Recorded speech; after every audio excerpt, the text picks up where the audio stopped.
Bonjour à tous nos auditeurs. Aujourd'hui, nous allons diffuser l'épisode numéro 2 consacré à la rétrocausalité. Et pour que vous compreniez mieux le principe, dans cet épisode, le docteur Cornelia Gauthier vous livrera son cheminement pour arriver à la guérison. En découvrant son parcours initiatique et tous les obstacles, cela vous permettra de mieux comprendre comment fonctionne le principe de la rétrocausalité. Au fil des épisodes, vous pourrez mieux intégrer cette notion et vous servir de toutes les recommandations que le docteur Cornelia Gauthier vous donnera et ainsi vous approprier sa méthode. Mais sans plus attendre, je vous laisse écouter l'épisode numéro 2. Alors, très chère Cornelia, dans ce livre, vous n'avez rien occulté et vous qui avez vécu l'enfer, qu'avez-vous expérimenté comme thérapie alternative avant d'avoir recours à la rétrocausalité ? Alors écoutez, c'est très simple. J'ai essayé absolument tout ce qui est possible. Donc comme je suis médecin moi-même, donc je me suis évidemment adressée à des médecins. Là c'était compliqué parce que je savais ce que j'avais, mais soit je leur disais ce que j'avais et je me frottais à l'ego du médecin qui ne supporte pas que le patient lui dise ce qu'il a, ou soit je disais rien et il ne trouvait pas. Donc ça a été un parcours du combattant. Donc j'ai vécu, mais vraiment le tourisme médical, comme on appelle ça chez nous, je ne sais pas si c'est une expression que vous utilisez, mais où vraiment le patient part à la recherche d'un médecin qui comprenne et d'un diagnostic juste qui soit posé avec des propositions thérapeutiques. Et puis il ne trouve pas, et puis soit le médecin l'adresse à un autre, soit il ne veut plus lui donner de rendez-vous, soit il lui raconte n'importe quoi. Enfin, c'est épouvantable. Et donc, j'ai fait ce parcours pendant 10 ans en voyant au moins une cinquantaine de médecins. Bon, je ne vais pas rentrer dans le détail de ce qu'il y a, parce que c'était un peu trop complexe, mais disons que souvent, j'ai eu la sensation qu'on avait l'impression que j'en rajoutais. Et dans toute l'histoire, il y en a même un qui m'a demandé de faire une expertise psychiatrique pour dire jusqu'où j'ai eu droit à la non-écoute de mes collègues et que j'ai compris que, en fait, quand les patients vont d'un médecin à l'autre, c'est pas la faute du patient, c'est la faute des médecins. Donc, c'est une critique de mon métier, de mes confrères, qui n'ont pas vécu. Parce que là, moi, j'ai une position très particulière parce que je suis le médecin malade et la malade médecin. Et donc, j'ai une position qui est importante parce que je suis, je pense, une des seules à vraiment pouvoir dire exactement les choses comme elles sont, pouvoir décrire les différentes douleurs, comment ça fonctionne, où ça se passe, parce qu'il y a c'est très différent, hein, une douleur inflammatoire, par exemple, d'une douleur neurologique, ça n'a rien à voir. Et le patient, quand il va voir le médecin, il dit, moi j'ai mal, et le médecin ne comprend pas. Donc j'ai une position importante qui est de pouvoir mettre des mots sur des mots, comme on dit. Donc j'ai fait le tour et je savais que j'avais besoin d'une certaine opération bien précise et je n'arrivais pas à obtenir ça. Donc ça, il a fallu 10 ans. Et donc je reviendrai là-dessus après. Ensuite, j'ai fait le tour de toutes les médecines alternatives que je connaisse. Il y en a possiblement que je connais pas, mais vraiment j'ai fait tout. Et ça n'a pas marché parce que j'avais un problème mécanique dans le petit bassin, que ça sert à rien d'aller faire du magnétisme sur un truc mécanique. Donc il y a des choses comme ça où on croit que ça va marcher, mais non. Là, quand on est dans une problématique mécanique, on est dans la matière et on doit répondre avec la matière.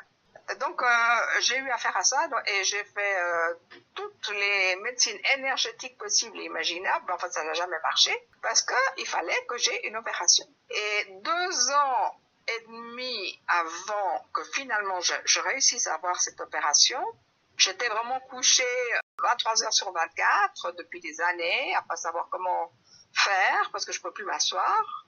Me tenir debout, c'était très difficile aussi et les médecins n'arrivait pas du tout à m'aider.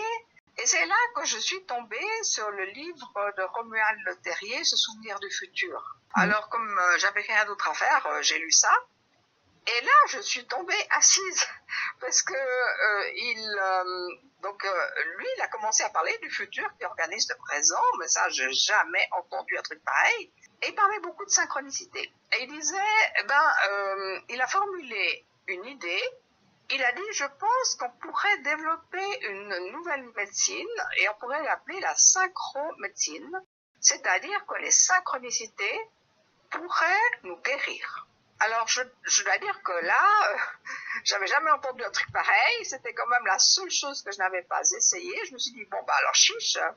Alors, je vais noter toutes les synchronicités qui m'arrivent parce que j'en ai tous les jours.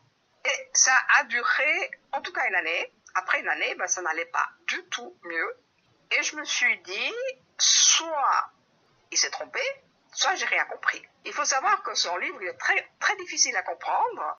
Donc j'avais déjà lu 3 fois, mais page par page, en stabilo-bossant, avec plein de couleurs, des phrases pour essayer de comprendre son mécanisme de pensée et tout ça.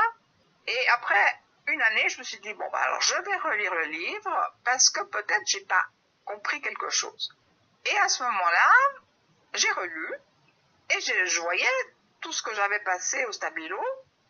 Et je voyais que chaque fois que c'était écrit synchronicité, je soulignais. Mais quand c'était écrit rétrocausalité, il n'y avait rien de souligné. Et j'ai vu que j'avais fait en fait une lecture sélective, c'est-à-dire toutes les rétrocausalités, j'avais passé outre parce que je comprenais absolument rien à ce principe. Et c'est là que je me suis dit, alors, finalement, la solution est peut-être dans rétrocausalité. Alors maintenant, il va falloir que tu comprennes cette histoire de temps, donc les 3 temps là, parce que je m'étais déjà plusieurs fois posé des questions, je m'étais un peu énervée contre les physiciens qui disent toujours que le temps n'existe pas. C'est une mauvaise formulation, puisqu'il y a 3 temps différents, mais personne ne dit ça. Donc là, il a fallu que je me plonge dans l'histoire du temps pour comprendre, et c'est là que j'ai compris qu'il y avait ces 3 temps, et que il fallait les utiliser selon leurs options. Et que effectivement, dans Chronos, on peut pas revenir en arrière, mais dans Aion, on peut. Et il y a des moments comme ça qui sont des moments particulièrement favorables que Philippe Guimont appelle les bifurcations. Et ça nous est souvent présenté en même temps qu'une synchronicité. Et donc là, c'est le temps opportun qui s'appelle Kairos, qui fait que tout à coup, il y a tout qui va changer. À partir d'un moment où il y a une bifurcation, Kairos entre en matière et nous fait changer de direction. Et donc, on a ensuite, toujours pour reprendre Philippe Guillemot, un ancien futur et un nouveau futur. Et au départ, c'est un peu comme une fourche comme ça, où on peut aller dans un sens ou dans l'autre. Et au début, c'est très proche. L'ancien futur et le nouveau futur sont très proches. Et plus le temps passe, plus on va s'éloigner de là où on serait arrivé si on n'avait rien changé. Donc, avec cette rétrocausalité, qui était donc de partir du futur pour venir changer quelque chose dans mon présent, il fallait notamment, comme je dis, que j'obtienne une opération que je n'arrivais pas à obtenir. Donc, il a fallu quasiment 2 ans jusqu'à ce que je sois amenée au médecin qui a fini par m'opérer. Donc, c'est à partir du moment où je me suis dit, alors maintenant, je vais mettre en place cette rétrocausalité, que les choses ont commencé à changer. Mais je me suis encore trouvée coincée avec une question. J'avais compris que je devais aller dans le futur pour organiser mon présent, et je me disais, mais comment fait-on pour aller dans le futur? Parce que, à part les films de science-fiction, j'en sais rien. Donc, comment fait-on pour aller dans le futur? Et je ne trouvais pas, j'ai quand même réfléchi pendant plusieurs semaines, je me dis, mais comment on fait? Je ne sais pas, moi, comment on fait.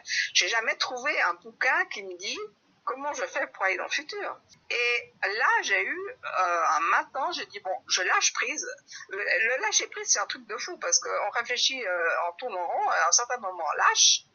Et à ce moment-là, il y a une autre partie de nous qui intervient, notamment l'intuition, et qui nous amène, en fait, la solution sur un plateau. Et j'ai dit, je lâche, je ne sais pas comment il faut faire pour aller dans le futur. Donc, je me suis dit, tant pis, je sais pas. Et je me suis plongée dans un roman, j'ai pensé à autre chose, et tout à coup, ça fait tac. C'était une intuition extrêmement fulgurante qui m'a dit, mais il faut parler au présent dans le futur. Et je dis, ah ouais. Eh ben, bravo, parce que je n'aurais pas trouvé ça avec mon mental. J'aurais pas trouvé. Il a fallu vraiment que ce soit une intuition. Et donc, je me suis dit, bon, je vais me mettre un délai, parce que je vois bien que c'est pas demain, je vois bien que ça ne va pas être pour 3 semaines. J'ai mis 2 ans, 2 ans et demi, je crois, quelque chose comme ça. J'ai mis une date bien précise, et c'était le 1er janvier 2023. Je disais, voilà, le 1er janvier 2023, je suis complètement guérie. J'étais au fond du trou, et c'était le 20 octobre 2020. Donc, j'ai fait ce truc-là. Et après, j'ai compris qu'il fallait que je me fasse guider par les synchronicités. Et c'est ça qui est fabuleux. On pourra peut-être en parler une autre fois ou plus tard. Les synchronicités, c'est vraiment un truc extraordinaire. Ce sont des GPS qui nous sont envoyés par notre futur pour nous amener au bon endroit. Et après, il faut apprendre à les suivre. Donc, c'est ainsi, au fur et à mesure, que j'ai trouvé des solutions, que j'ai compris comment je vais faire, que j'ai trouvé finalement les bons intervenants pour avoir la bonne opération pour vraiment pouvoir guérir. Voilà. Cet épisode est maintenant terminé. Merci de nous avoir écoutés jusqu'à la fin. N'oubliez pas de vous abonner à notre podcast pour ne rien manquer de nos prochains épisodes. Alors actionnez la petite cloche, vous serez ainsi averti de la diffusion de l'épisode numéro 3 qui sera consacré aux synchronicités. Dans cet épisode, le Dr Cornelia Gauthier vous expliquera comment faire la différence entre synchronicité et coïncidence et surtout comment reconnaître qu'une synchronicité est juste et surtout qu'elle vous amènera au bon endroit.